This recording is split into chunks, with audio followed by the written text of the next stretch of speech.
Hello mga ka-anime! Welcome back sa ating channel. At bago tayo mag-umpisa sa panibagong kwento, mag-i-intro muna tayo.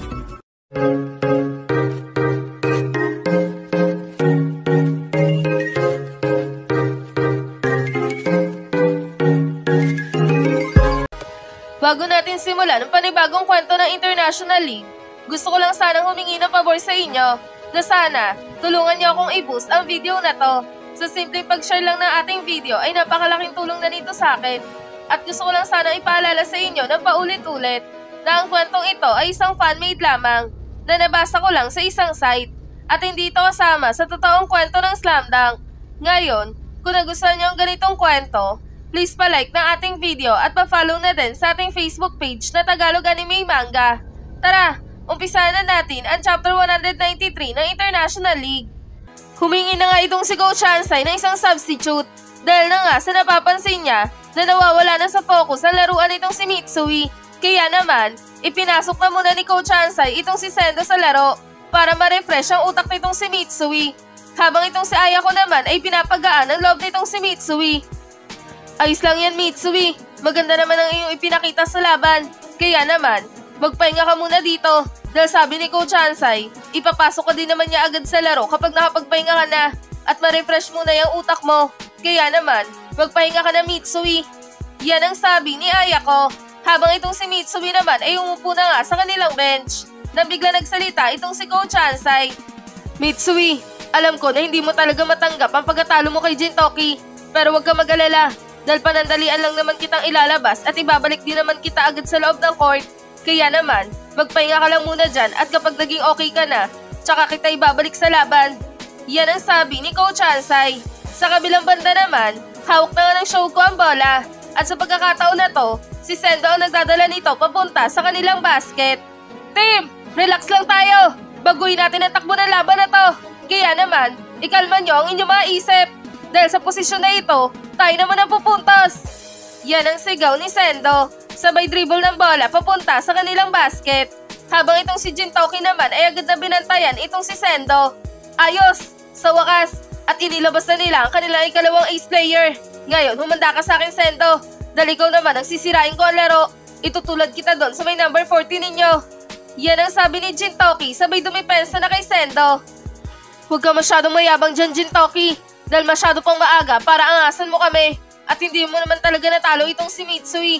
Sadyang mabilis lang siyang mapagod, kaya naman, pinaupo siya ni Coach Hansai. Mamaya pagbalik niya sa laban, sisiguraduhin ko sa'yo na ikaw naman ang kanyang papahirapan. Yan ang sabi ni Sendo. Sabay pasa ng bola papunta kay Hanamichi. Habang itong si Hanamichi naman ay agad na nakuha ang bola, ngunit agad din naman itong nabantayan ng maigpit ni Momoski. Subalit, itong si Hanamichi ay nakatitig lamang ng seryoso kay Jintoki at para bang hinahamon niya ito na siya magbantay sa kanya. Aba, mukhang gusto mo nga ako magbantay sa'yo ah. Pero sige, tignan natin kung hanggang saan nga ba talaga ang angas mong may pulang buhok. Yan ang sabi ni Jintoki sa kanyang sarili. Sabay nakipag-switch ito ng bantay kay Momoski. Kaya naman, Jintoki versus Hanamichi na ang laban sa gilid ng court. Nalabis na ikinagulat talaga ng buong manonood. Ano? Nakipagpalit itong si Jintoki kay Momoski?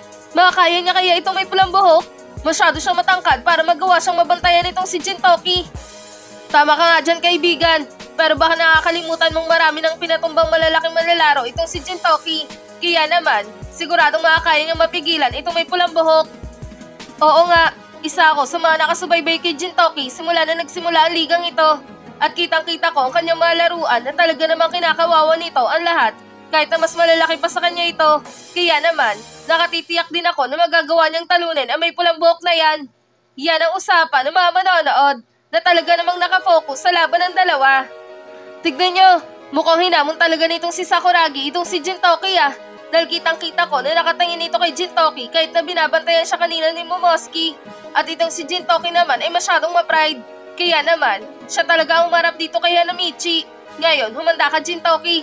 Dahil ibabawi ni Hanamichi ang kaibigan niya laban sa'yo. Kaya naman, ihanda mo yung sarili mo. Dahil walang patawad ang aming kaibigan. Yan ang usapan ng mga tropa ni Hanamichi. Habang itong si Ayako naman ay nagtataka dahil si Jintoki ang kaharap ni Hanamichi imbis na itong si Momoski. Coach, tignan niyo si Hanamichi. Mukhang tinarget niya talaga itong si Jintoki para magbantay sa kanya. Ano kayang gustong patunayan nitong si Hanamichi? Yan ang pagtatanong na sabi ni Ayako. Tama ka nga, Ayako. Pero papabor pa rin naman sa atin ang laban na to dahil masyadong maliit itong si Jintoki para humarap kay Hanamichi. Sige Hanamichi, bigyan mo yung si Jintoki. Ibawi mo si Mitsui. Yan ang sabi ni Kogure. Sa kabilang banda naman, hawak pa rin ni Hanamichi ang bola habang binabantayan pa rin ito ng maigpit ni Jintoki. Ano na may pulang buhok? Ako na ang kaharap mo. Ngayon, umatay ka na. Tignan natin kung magagawa mo akong talunin. Pero ito lang ang tinitiyak ko sa'yo. Nakatulad ng may number 14 ninyo, tatalunin din kita nang ako lamang mag-isa. Yan ang sabi ni Jintoki sabay dumipensa na ng maigpit kay Hanamichi. Ngayon, humanda ka Jintoki dahil matitikman mo ang isang henyo. Ibabawi ko ang aking kasamahan. Yan ang sabi ni Hanamichi sabay naganda na ito para umatake. Ayan na, aatake na siya sa akin. Ano kayang gagawin niyang pag-atake? Sa kanan ba o sa kaliwa? Pero kahit saan pa manggaling yung pag-atake mo, sisiguraduhin ko na magagawa kong makuha ang bola laban sa'yo. Yan ang sabi ni Jintoki sa kanyang sarili. Habang itong si Hanamichi naman ay nagsimula na ang inatake ang kanang depensa nitong si Jintoki. Sabay isang napakabilis na spin moves pakaliwa nito. Ngunit, agad din naman itong nabasa ni Jintoki. Kaya naman, agad itong dumipensa sa kanyang kaliwa. Subalit, laking gulat nitong si Jintoki. Dahil na nga, sa biglang sumulpot sa kanyang harapan itong si Sendo at talaga namang binigyan siya nito ng isang napaka-solid na screen. Saan ka pupunta? Akala mo ba hayaan kitang makahabol sa kasama ko? Pwes, diyan ka nagkakamali dahil hindi ka makakasunod kay Hanamichi. Yan ang sabi ni Sendo na talaga namang iniscreenan na itong si Jintoki. Ano? Hindi to pwede. Hindi ako pwedeng maiwanan na may pulang buhok na yon. Humanda ka sa akin. Hindi niyo ako mapipigilan na mapigilan kayo. Yan naman ang sabi ni Jintoki. Sabay umikot ng sobrang bilis para habulin itong si Hanamichi. At itong si Hanamichi naman ay nakalapit na nga sa kanilang basket. Sabay tumalon at takmang gagawa ng isang slam dunk. Subalit, agad din namang tumalon itong si Jintoki ng sobrang taas. At sinabayan niya sa ere itong si Hanamichi. At itong buong manonood ay napatayo sa kanilang kinauupuan. Dahil na nga sa gulat sa ginawang pagtalon nitong si Jintoki. Dahil magkasing taas sila ng talon nitong bida natin. Ano? Grabe yung talon ng Jintoki na to ah. Hindi siya katangkaran pero yung talon niya halos kasing taas na may pulang buhok ng Shouko. Yari ka ngayon may pulang buhok. Siguradong isang supal pa lang aabutin mo kay Jintoki. Yan ang usapan ng mga manonood na talaga namang sobrang nagulat. Patay! Mukhang mapipigilan ata nitong si Jintoki itong tropa natin ah. Naku po, yari ka Hanamichi. Ipasa mo na ang bola kaysa mas palpal ka pa ng Jintoki na yan. Yan ang sabi ng mga tropa ni Hanamichi. Dito na natin makikita kung anong klaseng diskarte ang gagawin nitong si Hanamichi. Yan naman ang sabi ni Seto na talaga namang nakatitig sa dalawang nagsasabayan sa ere. Sige Hanamichi, patunayan mo na kayang-kaya mong talunin ng Jintoki na yan. Alam ko makakagawa ka ng puntos laban sa kanya. Yan ang sabi ni Hatochi. Habang itong si Mitsui naman ay napatayo sa kanyang kinauupuan dahil sa nakita nitong sabayan nila Hanamichi at Jintoki sa ere. Patay, ano nang gagawin mo Hanamichi sa ganyang sitwasyon? Magagawa mo bang makapuntos? O magagawa niyang mapigilan ka? Pero sana may naisip ka na plano. Huwag mo nga hayaan na mapigilan ka ng Jintoki na yan. Ibawi mo ako sa kanya. Yan ang sabi ni Mitsui sa kanyang sarili. Habang itong si Jintoki at Hanamichi ay nagsasabayan pa rin sa ere. Humanda ka sa akin may pulang buhok. Pipigilan kita dito. Katulad ng ginawa ko sa kakampi mo. Kahit na magtulong-tulong pa kayo, hindi niyo ako magagawang talunin.